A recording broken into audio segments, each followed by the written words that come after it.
तस्वीरें जो बयां करती हैं हकीकत, हालात जिनसे जुड़े हैं आपके जज्बात, जुनून जो बदल सकता है देश की तस्वीर, खबरें जो आपके लिए जानना है जरूरी। खबर दिन भर। 1 जून से यूपी होगा अनलॉक, शर्तों के साथ बाजार खोलने की भी मिली अनुमति, सिर्फ वीकेंड पर रहेगा कर्फ्यू। 33% उपस्थिति के साथ सरकारी और निजी ऑफिस खोलने को भी मिली मंजूरी, स्कूल कॉलेज खुलने पर लगी रहेगी रोक। वैक्सीन को लेकर स्वास्थ्य मंत्रालय का बड़ा दावा, जून में उपलब्ध होंगी 12 करोड़ वैक्सीन, हर दिन 40 लाख लोगों को दी जा सकेगी वैक्सीन की डोज। तमिलनाडु की राजनीति में वापसी करेंगी शशिकला की बातचीत का टेप वायरल। शशिकला ने पार्टी नेता से कहा, महामारी पर हो नियंत्रण, उसके बाद शुरू होगी राजनीतिक पारी। AIADMK की महासचिव रह चुकी हैं शशिकला। स्वास्थ्य मुसीबत का देश की अर्थव्यवस्था पर भी दिखा असर, विदेशी पोर्टफोलियो निवेशकों यानी FPI ने मई में भारतीय बाजारों से निकाले 988 करोड़ रुपए।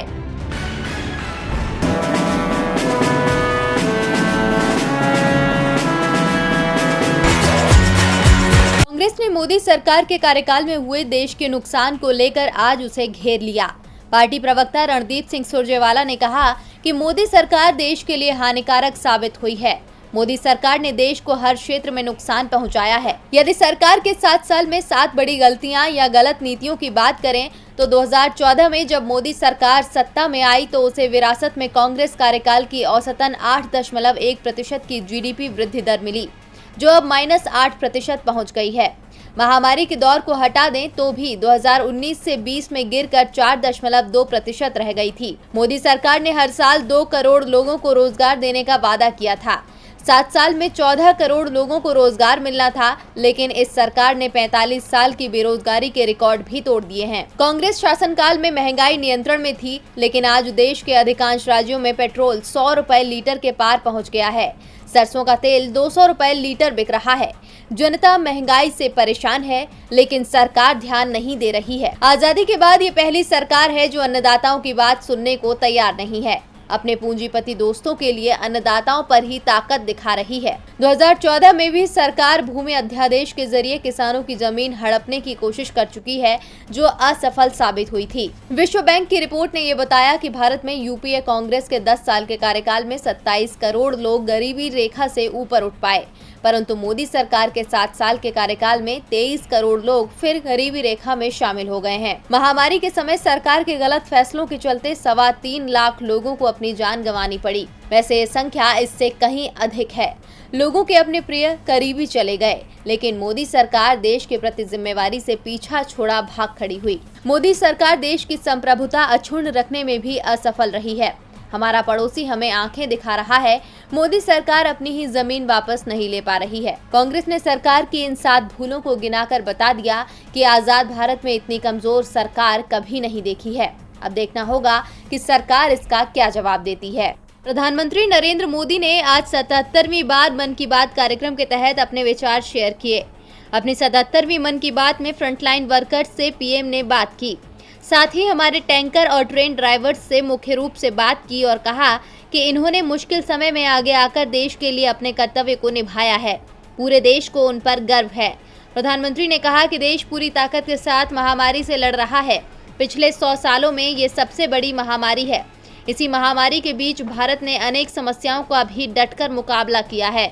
हाल में आए तूफानों का जिक्र करते हुए PM मोदी ने कहा कि स्वास्थ्य मुसीबत में चक्रवात से प्रभावित हुए सभी राज्यों के लोगों ने जिस प्रकार से साहस का परिचय दिया है, इस संकट की घड़ी में बड़े धैर्य के साथ, अनुशासन के साथ मुकाबला किया है। केंद्र, राज्य सरकार और प्रशासन सभी एकजुट होकर मुश्किल का सामना करने में जुटे हैं। देश और देश की जनता इनसे पूरी ताकत से लड़ी और कम से कम नुकसान सुनिश्चित किया।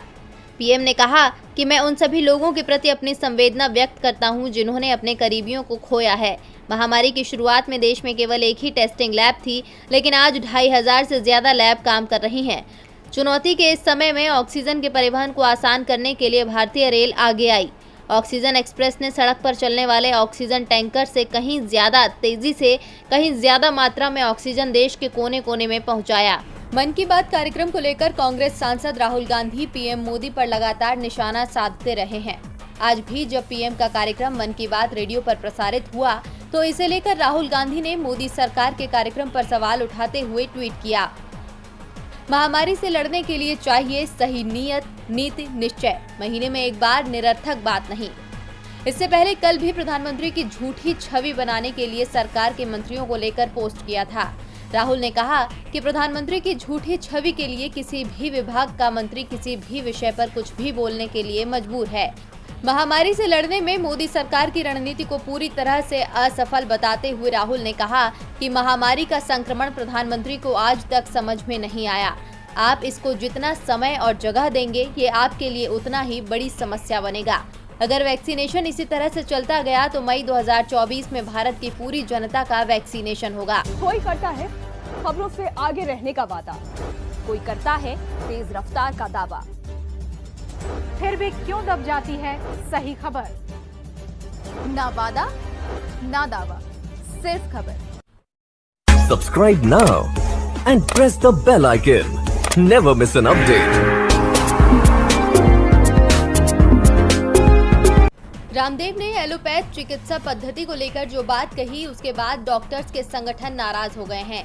इन नाराज संगठन ने उनके खिलाफ कार्रवाई न होने की दशा में विरोध तेज करने का ऐलान किया है। Federation of resident doctors association India के डॉक्टर्स ने ये ऐलान किया कि संस्था से जुड़े देश के सभी रेजिडेंट डॉक्टर्स एसोसिएशन 1 जून को काला दिवस मनाएंगे। अपनी ड्यूटी के दौरान भी सभी डॉक्टर, नर्स और पैरामेडिकल स्टाफ पीपीई किट पर काली पट्टी बांधकर काम करेंगे। साथ ही व्हाट्सएप पर अपनी डीपी को काला करेंगे। डॉक्टरों का मानना है कि रामदेव ने बयान देकर सरकार की ओर से कराए जा रहे वैक्सीनेशन के खिलाफ एक झूठ और भ्रम फैलाया है।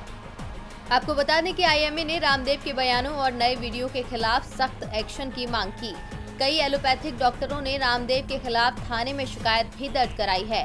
साथ ही उन्हें 1000 करोड़ रुपए का मानहानि नोटिस भी भेजा गया है। उधर रामदेव का एक वीडियो खूब वायरल हो रहा है, जिसमें वो कह रहे हैं कि किसी का बाप उन्हें अरेस्ट नहीं कर सकता, जिसके बाद डॉक्टरों का गुस्सा और भड़क गया है। दिल्ली की सीमाओं पर बैठे किसान अलग अलग तरीकों से अपना विरोध प्रदर्शन कर रहे हैं।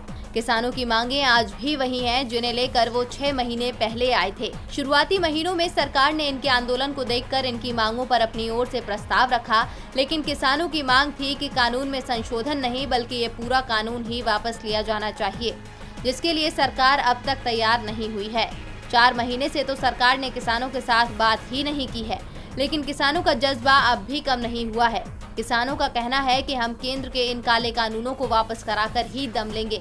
इसे लेकर किसान नेता राकेश टिकैत ने कहा कि देश भर में आंदोलित किसानों पर कहीं भी किसी भी किसान पर मुकदमे दर्ज किए गए तो आंदोलन को देशव्यापी धार दी जाएगी। राकेश टिकैत ने अपने ट्वीट में आगे की रणनीति साफ कर दी है। इस ट्वीट के बाद माना जा रहा है कि किसानों का ये आंदोलन एक बार फिर बड़ा और मजबूत होने वाला है। वहीं महामारी की दूसरी लहर के बीच हो रही ऑक्सीजन और स्वास्थ्य सुविधाओं की कमी पर भी निशाना साधा। राकेश टिकैत ने ट्वीट किया कि इस आंदोलन में पूरे देश का किसान एकजुट है। सरकार के चलते देश में दवाओं की कमी तो हुई, लेकिन किसान अनाज की कमी नहीं होने देंगे। इसके बाद राकेश टिकैत ने एक बार फिर कहा कि बिल वापसी नहीं तो घर वापसी नहीं।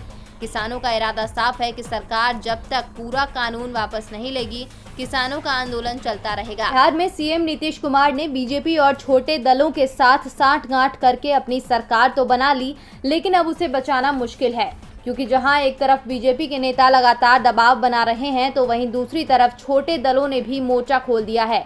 खासकर बिहार के पूर्व मुख्यमंत्री जीतन राम मांझी और बिहार सरकार के मंत्री और वीआईपी पार्टी प्रमुख मुकेश सहनी के बीच हुई मुलाकात से राज्य का सियासी तापमान बढ़ गया है। दरअसल जीतन राम मांझी ने ट्वीट करके मुख्यमंत्री नीतीश कुमार से पंचायत प्रतिनिधियों का कार्यकाल 6 महीने बढ़ाने की मांग की थी। मांझी ने देश में आपातकाल के दौरान लोकसभा का कार्यकाल बढ़ाने का हवाला दिया था। इस घेराबंदी के बाद वो सीधे मुकेश सहनी से मिलने पहुंच गए। उन्होंने कहा कि मुकेश सहनी से पंचायत चुनाव के अलावा विभिन्न मुद्दों पर चर्चा की गई है। इसी के साथ उन्होंने नीतीश सरकार पर कई सवाल भी खड़े किए। उन्होंने एक के बाद एक ट्वीट करके सरकार की खिंचाई की। मांझी ने कहा कि महामारी की रोकथाम के लिए पूर्णबंदी समाधान नहीं है। सही मायने में स्वास्थ्य संकट से निपटना है तो गाँव के उप स्वास्थ्य केंद्रों तक को सुव्यवस्थित करना होगा, ताकि भविष्य में स्वास्थ्य मुश्किलों से निपटा जा सके। मांझी ने कहा कि प्रदेश के खराब हालातों को लेकर ही मैंने और मुकेश सहनी ने बात की। अब दोनों दिग्गजों ने स्थिति पर चिंता जाहिर कर दी, लेकिन ये मुलाकात राजनीति में कई मायने निकाल रही है। यहाँ तक कि संकेत मनमुटाव के भी मिलने लगे हैं। माना जा रहा है कि छोटे दल अब एनडीए से छिटकने की तैयारी में है। अगर ऐसा हुआ तो नीतीश सरकार के लिए बड़ी मुश्किल खड़ी हो सकती है। महामारी ने देश को पूरी तरह से हिलाकर रख दिया है। जहां एक तरफ अर्थव्यवस्था की बुनियाद डगमगा रही है, तो वहीं दूसरी तरफ शिक्षा व्यवस्था भी चरमरा रही है।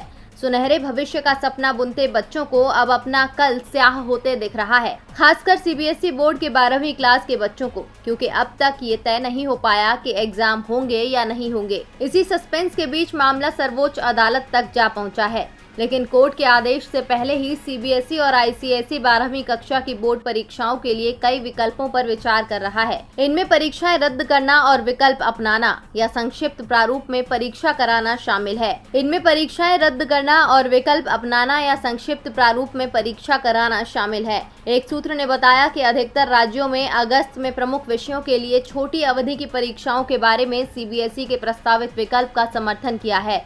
वहीं इस बीच आईसीएसई बोर्ड ने स्कूलों से कक्षा 11 में और इस सत्र के दौरान कक्षा 12वीं के छात्रों के औसत अंक जमा करने को कहा है। हालांकि बोर्ड की ओर से ये साफ नहीं किया गया है कि क्या परीक्षा रद्द होने की संभावना है। वहीं स्कूलों ने बोर्ड के जरिए निर्धारित 7 जून की समय सीमा को पूरा करने के लिए काम करना शुरू कर दिया है। हालांकि शिक्षा मंत्रालय ने कहा कि अभी तक कुछ भी तय नहीं किया गया और 1 जून तक फैसले की घोषणा की जाएगी। शिक्षा मंत्री रमेश पोखरियाल निशंक पहले ही जोर देकर कह चुके हैं कि छात्रों की सुरक्षा प्राथमिकता है, लेकिन ये परीक्षाएं भी महत्वपूर्ण हैं। अब देखना होगा कि 1 जून को छात्रों के भविष्य को लेकर क्या तस्वीरें जो बयां करती हैं हकीकत, हालात जिनसे जुड़े हैं आपके जज्बात, जुनून जो बदल सकता है देश की तस्वीर, खबरें जो आपके लिए जानना है जरूरी। खबर दिन भर